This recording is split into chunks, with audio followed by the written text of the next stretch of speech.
నమస్తే సార్. నమస్తే.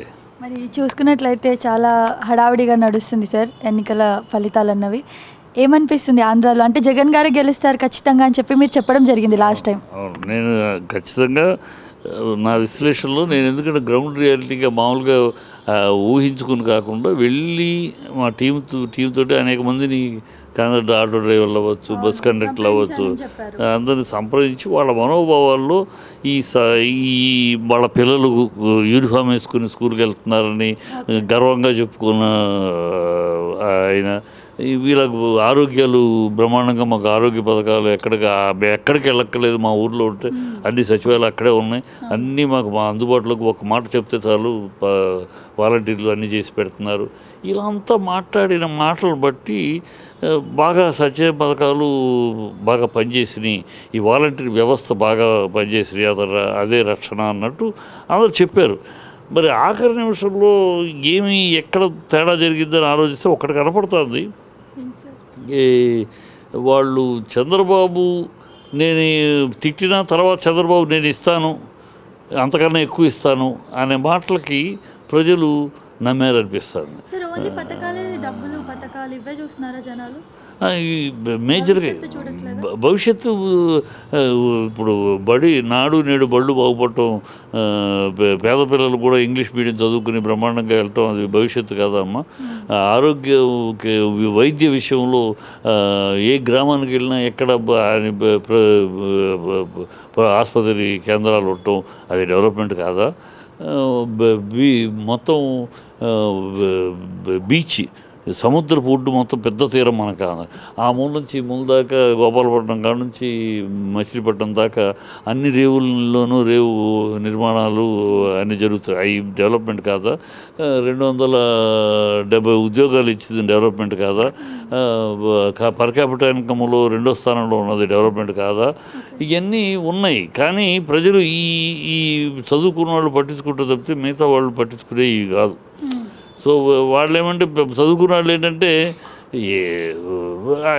చంద్రబాబు ఏదో చేసేస్తాడు, చంద్రబాబు ఏం చేశాడు అయ్యా అని అడిగితే ఆన్సర్ లేదు. 14 ఏళ్ళు సీఎంగా ఉన్న చంద్రబాబు ఏం చేశాడు, ఆంధ్ర రాష్ట్రానికి ఏం చేశాడు అంటే సమాధానం లేదు. కానీ ఏదో చేసేస్తాడు, అక్కడ హైదరాబాద్ కట్టాడు, ఇక్కడ ఇంకేదో కట్టేస్తాడని ఈ కొంత జనాలు ప్లస్ కుల పిచ్చి, ఈ కుల గజ్జి పిచ్చి అంటే కూడా కుల గజ్జి, ఈ కుల గజ్జితోటి మోసేసుకుంటూ వాళ్ళు మోసేసుకుంటూ ఇది ప్రజలు భ్రమలోకి వెళ్ళిపోయారు, ప్రజలను భ్రమలోకి పెట్టేశారు. ఏదో అయిపోతుంది. ఏమైపోతుంది? ఆంధ్ర రాష్ట్రం బ్రహ్మాండంగా ఉంది, ఆంధ్ర రాష్ట్రం ఏమీ అడుగు తిట్టలేదు.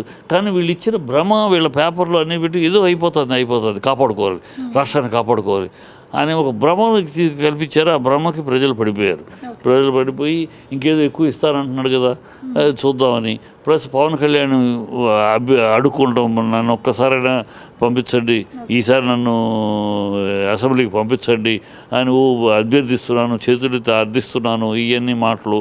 ఈ చంద్రబాబు ఏమో నాది ఆఖరి ఎన్నికలు అంటాం.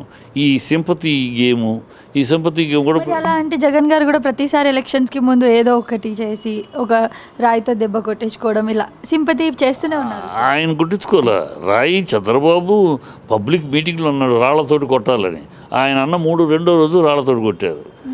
ఆయన చంద్రబాబు నిన్ను చంపితే దిక్కెవరు అన్నాడు. రేపు ఆ పని చేయించినా చంద్రబాబు ఎవరో వెళ్ళి హత్యా ప్రయత్నం చేసినా చంద్రబాబు ఒక నాయకుడిగా ఆ మాట అన్న కార్యకర్తల్లో ఊపు వస్తుంది కదా. సో ఆయన అనారబడి చేసి ఆయన చేయించుకోలే. జగన్ ఓపెన్గా అడిగాడు, నా పథకాలు మీ ఇంటికి చేరింది అంటే మీరు ఓట్లు వేయండి అన్నాడు.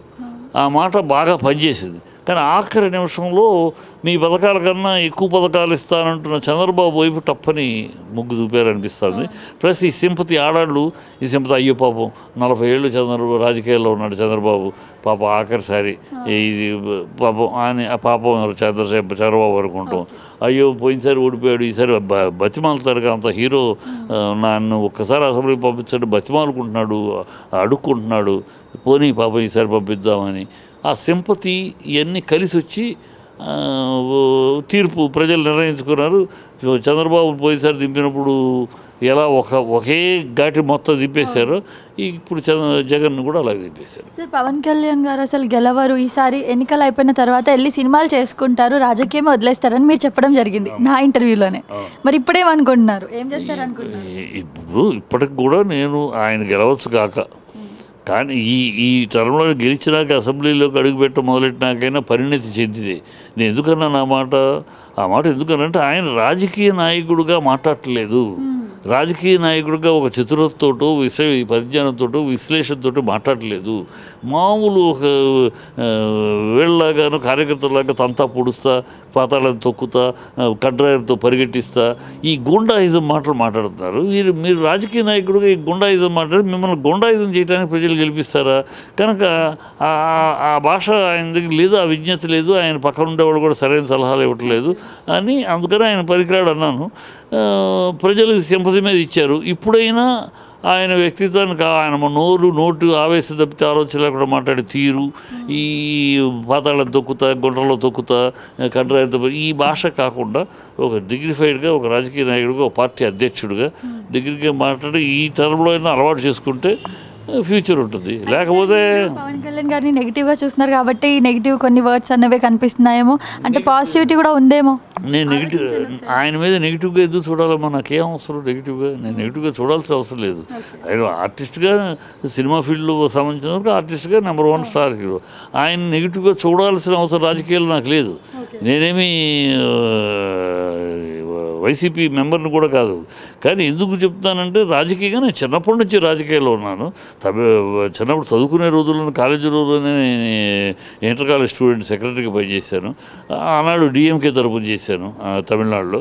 సో నా చిన్నప్పటి నుంచి రాజకీయాలు చూస్తున్నాను కనుక అనేక మంది రాజకీయ నాయకుల్ని, అనేక మంది సినిమా ఆర్టిస్టులు రాజకీయ నాయకుల్ని చూశాను. వాళ్ళతోటి చాలా సన్నిహితంగా తిరిగిన రోజులు ఉన్నాయి. కరుణానిధి గారు అంతటా ఆయనతోటి ఆయన సినిమాకి నేను పనిచేస్తున్నాను. తెలుగులో ఆయన చేసిన సినిమాకి నేను పనిచేస్తున్నాను. సో అలాగూ జయలలితో పనిచేశారు, రామారావు గారితో పనిచేశారు. సో ఇలాంటి సినిమాతో రాజకీయ నాయకులతోటి పనిచేస్తున్నాం కనుక వాళ్ళు ఎట్లా ప్రజల్లో ముందుకు వెళ్ళారు, ఏ హుందాతనంతో వెళ్ళారు, ఏ విషయ పరిజ్ఞానంతో మాట్లాడి ప్రజలు మెప్పులు పొందారు ఇవన్నీ చూశాను కనుక అలాంటి లక్షణాలు ఇంతటి లేకపోవటం వల్ల ఈ రాజకీయాలకు పనికిరాడు అన్నాను. ఈ ఎన్నికల్లో ప్రజలు అలాంటి తీర్పిస్తారని నేను అనుకున్నాను. కానీ ప్రజలు ఆయన మీద సింపతి చూపించారు. ఆయన ఎప్పుడైతే నాకు ఒక్కసారి అని పంపించండి అని అడిగాడు, అది ప్రజలు అయ్యో పాపం పోయినసారి ఒక్కసారి అని అడిగితే జగన్కి ఇవ్వలేదు ఆ ప్రభుత్వాన్ని, అలాగే ఒక్కసారి అడిగాడు పాపం అసెంబ్లీకి పంపిద్దాం, ఆ సింపతి పనిచేసింది. సబ్స్క్రైబ్ చేయండి. Please do subscribe to. Please like, share and subscribe to top Telugu TV. Top Telugu TV. Top Telugu TV.